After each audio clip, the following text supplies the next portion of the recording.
À l'aide de ces outils, Koen van Elsen applique les dernières modifications de sa sculpture de 5 mètres de haut. Ce sculpteur de Warempage, près de La Roche en Ardennes, fait partie des 9 artistes choisis par le parc naturel des Deux-Ourthes pour valoriser la réserve domaniale d'Orty.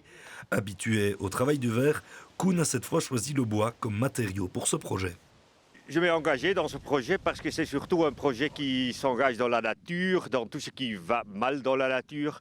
Et j'ai voulu faire un arbre qui est mort, mais qui donne une deuxième vie dans un parc, comme ici, dans le sentier d'art. Le bois, c'est également ce qu'exploite Chris Rabaut. En travaillant du Douglas, cet artiste tenvillois veut exprimer l'équilibre de notre écosystème. Je voudrais représenter l'équilibre délicat de l'endroit d'une zone humide.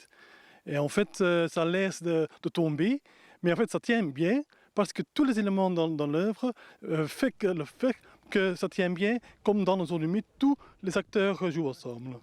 Combien de temps pour assembler cette œuvre? Pour l'assembler, je suis en train de travailler presque 2 semaines pour l'instant, sauf la préparation, bien sûr, dans mon atelier, qui a pris plus ou moins aussi une bonne semaine et demie. Dans un autre style, Alexandre Rossignon profite de la présence de 2 peupliers pour exposer son œuvre en acier. Ça représente un méandre, donc l'œuvre s'appelle Maiandros, ça veut dire méandre en grec. Et donc en fait ici on est sur une confluence, là-bas il y a l'Ourthe, ici Laval.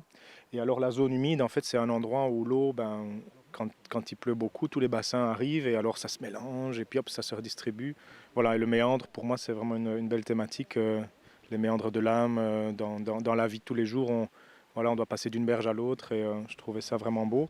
Le lien entre ces différentes créations est la valorisation des zones humides. Inscrite dans le projet Interreg Itinérance Aquatique, cette expo en plein air est installée pour durer.